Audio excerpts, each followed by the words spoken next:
a strangely heartbreaking life. Got an angel place when he ordered one to shine. Whoever points the gorge of your eyelid slightly, it painstaking heed twice. Shot your dangerous face with the gorgeous gun of a sunshine. You've been away for far too long. Welcome to the whoever's doing it song.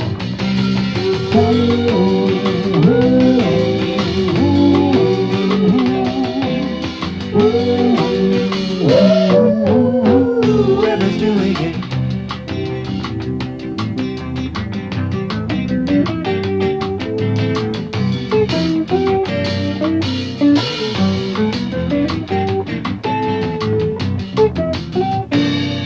Whoever conjured up the concert of your mouth made yourself of the boarding house gossip blow. Trapped a squawky tongue monkey when he rapped that one cheap shine.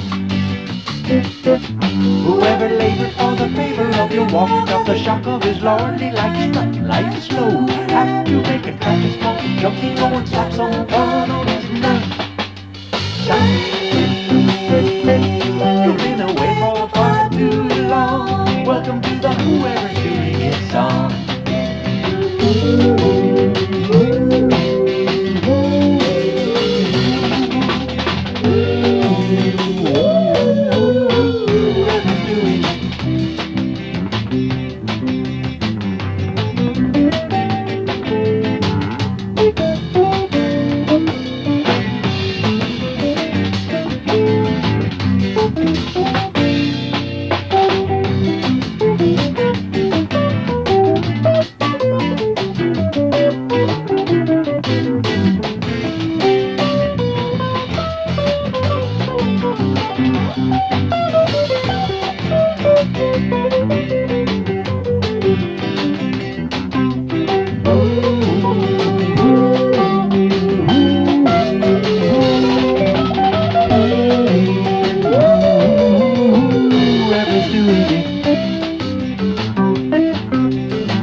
Whoever wrestled with the vessel of your heart, you got a startling archetype you never would know. A bloody lover sailing after the blood on the ladder, run, shine. Whoever scored the aura of your view, who is noodling green gold, doodling a blue to the bone, a good cover with the fine surprise of a rising thunder, shine. Been away for far too long. Welcome to the whoever's doing it song.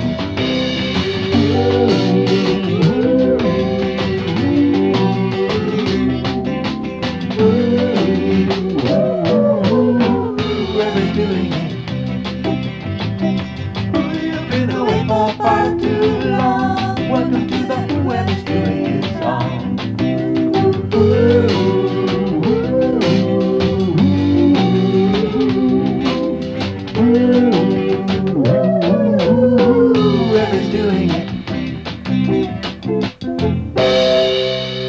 Chapter 10, More on the Opus. The next day, the 4th of March, dawned hot and clear. After we made breakfast, we did not tear down our fire, as would have normally been the case. Instead, we began to brew the carefully shredded Banisteriopsis caapi wood in several gallons of spring water. The fire made from the gnarled and now sun-baked roots burned furiously. The pot responded with an even rolling boil that is the correct condition for making the drug. All afternoon long we cooked and said little. Dave and Vanessa were to join us for a light meal early in the evening, and then they had agreed to withdraw from the group and allow the Yahé taking and the experimental test of hypercarbylation to go on without them. I am sure that Dennis' mind, far more than my own, was preoccupied with the details of the test. During the days preceding, he had been often irritable, and this I took to be a part of the spectrum of effects accompanying whatever odd sort of mental unfoldment he was going through. While he was thus occupied with interior issues and vistas, I was the hawk-eyed guardian of the shamanic fires and procedures. There recently had been much discussion of fire and the role it must have played in forming the mental world of human beings. Once, as we sat staring into the campfire, Dennis had remarked to me that people have been looking into fires like this for thousands and thousands of years. The squeal of these coals is the release of ionized plasma, and into the flickering walls of waves of free electrons thus created, one can see into the past and the future. The fire is the place where the ideas come from. I was silent. I felt our ancestors then, seemingly present on the other side of the interface represented by the flame. What is happening to us? I asked it myself again, but said nothing, silence seeming more eloquent. Dennis wrote furiously part of the day as follows. March 4th. It is now possible to reconstruct the physical-chemical idea that has evolved in the process of understanding this phenomenon, i.e. the fourth-dimensional rotation of matter. I understand from examining the linguistic model we have constructed that the waveform ESR interference that will accompany the work operates in a somewhat different manner than I had thought. It can be explained thus. The psilocybin that occurs in the mushroom acts as an antenna for picking up and amplifying the harmonic ESR tones of all tryptophan-derived compounds of all living organisms within its range. Since the psilocybin undergoing metabolism is superconductive, this means that its range of reception is theoretically infinite, and the antenna does, to some degree, pick up a signal whose ultimate origin is the totality of living creatures. But since the psilocybin metabolism is carried on within the brain or mushroom at a very low voltage level, the antenna behaves as though its range was limited, even though it is superconductive. It seems clear, therefore, that the signal, which on the mushroom and in this ecologically dense area can be discerned so clearly, originates in the ESR resonation of the Yahé plant, though perhaps all the biosphere is picked up and broadcast amplified via the Yahé superconductive transducer. This understanding will clarify precisely what will occur at the moment of fourth-dimensional warp. Ingesting the Yahé harmine will speed up the process of metabolism enough to amplify its ESR tone to an audible level. This ESR tone will harmonically cancel out the ESR tone of the psilocybin within the mushroom, causing it to lose its electric field and snap into a superconducting configuration. The Yahé ESR signal will have keyed the mushroom psilocybin into a superconducting antenna. It is then ready to have the psilocybin harmine DNA compound being metabolized within the body, condensed onto its charged template. A microsecond after the mushroom psilocybin has been superconductively charged, its amplified ESR wave will then cancel out the ESR signals of the tryptamines and harmine metabolizing in the body, as well as the genetic material. This will cause these compounds to drop into a superconductive configuration and bond together at the exact same time that they bond to the waiting mushroom template. This transfer of superconductive compounds charged within the body to a superconductive template prepared within the mushroom will not occur in three-dimensional space.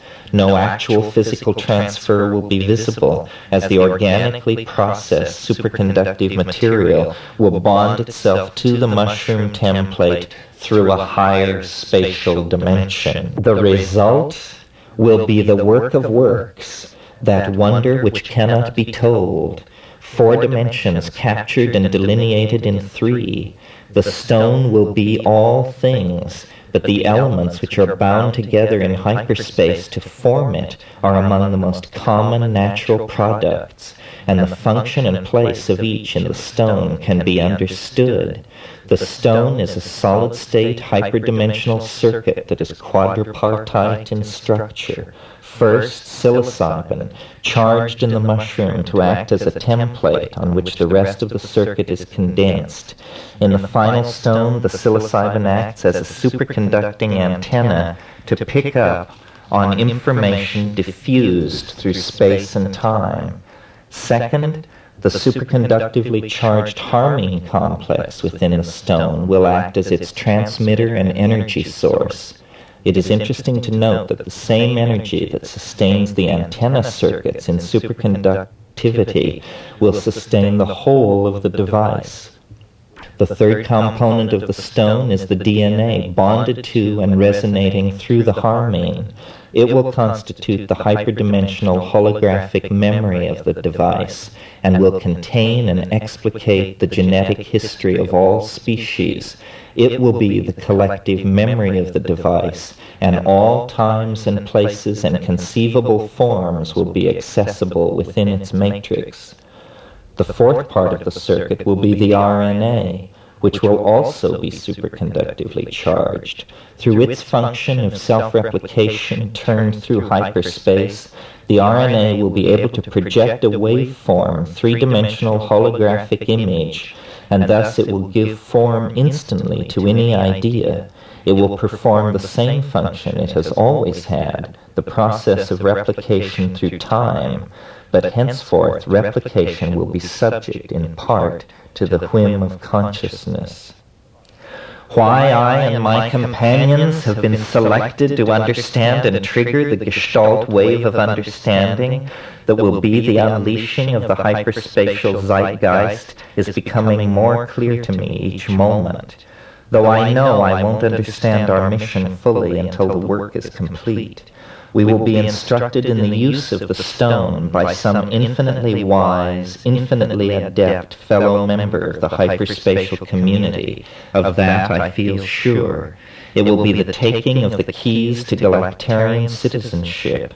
I speculate that we will be the first 5 human beings to be instructed in its use. Our mission will be to selectively disseminate it to the rest of humanity, but slowly and in such a way as to ease the culture shock.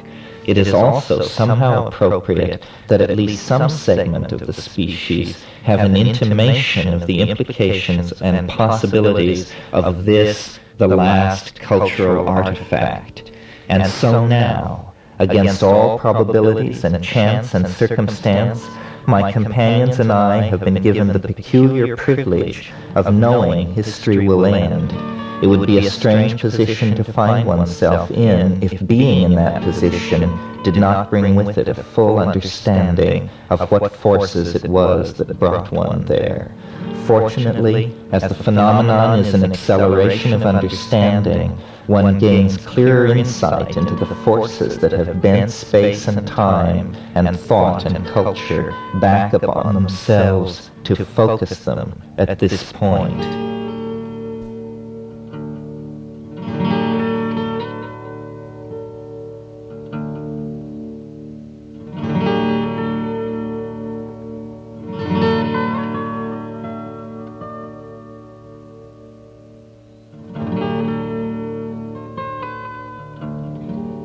Now I can look back upon my life as spread before the scanner of memory and understand all those moments that foreshadowed this one.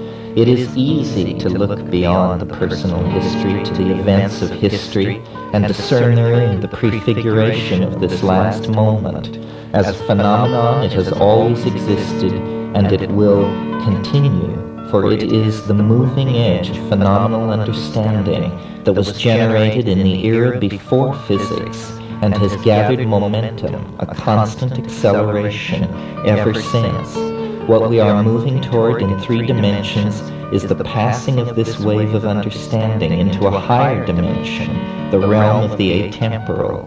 As it happens, it will make this transition through one of us. But there will be no change in this cosmic order, or even a blip on the cosmic circuits, for the phenomenon has gathered constant momentum from the beginning, and it will flow through and beyond all dimensions with the same smoothness it entered, until finally it has moved through all being in all dimensions. Its joy will then be complete, when in a vast amount of time it has constellated full understanding throughout creation. If we trigger the eschatology, we will appear to act in the role of the Antichrist. But the real Antichrist is history's distorted reflection of the Christ at the end of time, the cosmic Adam Anthropos. The eschatological Christ is Antichrist only from a historical perspective. It is interesting that among the Mazatecans the idea of Christ is linked to the mushroom. Is this syncretism or prophecy? That evening's collective meal with Dave and Vanessa at our camp, with the Yahe infusion cooling in the background, was less than successful, for by now positions relative to the phenomenon had polarized into irreconcilability.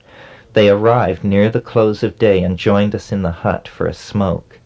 Discussion led to an update and rehash of the experiment proposed for the evening. Dennis spoke. We will obtain a metabolizing living mushroom, dig up the shit around it, and physically move the whole thing to the hut. We want to do the bonding in the mushroom because we don't know what it would be like if it were done in our own bodies. It's wide open. With your voice, your mind, and a mushroom, these things can be done. That is all one needs. Accelerators, all of that? No.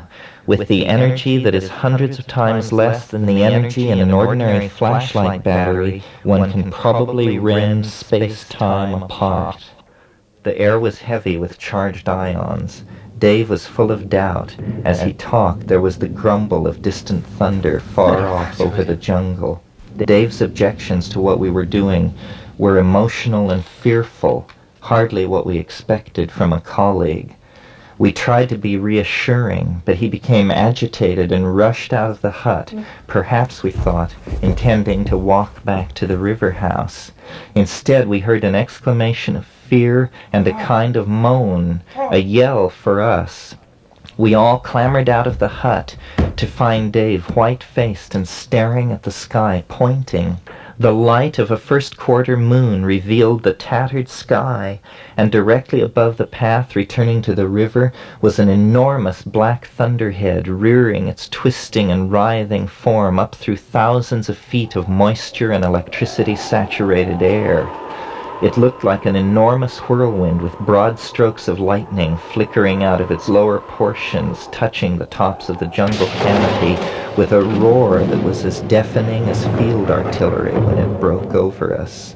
Over the roar of the wind that was now whipping the jungle all around us into a wild frenzy, I heard Dennis yell, "It's a reflection of the approaching breakthrough. It says to me there is now no doubt we'll succeed." From Dave, a moan as he sank unbelieving to the sandy soil as the first huge drops began to fall. I thought of King Lear. In the wake of an ear-splitting blast, we all fell back to the hut. In a few minutes, the giant storm moved on, leaving only a chaotic and churning sunset. The sudden electrical storm and its impact on us was taken as an omen by all points of view. We assumed it was associated with a feedback of effects from the experiment, whose performance was now only a few hours ahead of us. Dave and Vanessa thought it a light dose of the wrath of God for having such Promethean aspirations. In returning to the hut to escape the onset of the storm, Vanessa had sprained her ankle by slipping from the notched log that served as the stepladder into the hut. Is this the healing of my split tea that my astrologer foretold for this time? Scorpio Vanessa asked of no one in particular. Dennis ate nothing. Ev and I shared a light meal with our guests. They wished us good night and good luck and hobbled away toward the river. The three of us were then left alone. and there remained nothing for it but to make the test that Dennis had devised and whose anticipation had caused so much strain on our expedition. The yahe had been brewed. Through having seen ayahuasca brewed professionally by shamans in Peru since, I am sure that our brew was too weak to have had any major role in what happened. It was the mushroom that was the causal agent, if a causal agent could in fact be isolated. And mushrooms we had, both picked ones as well as specimens moved into the hut in situ in their manure bases. Living, metabolizing psilocybin and psilocin should be present, we thought. We had hung the chrysalis of a butterfly near the mushroom, so that animal tissue undergoing metamorphosis should also be represented in the target area tableau. What was science and what ritual? We did not know and could not tell. They had become fused.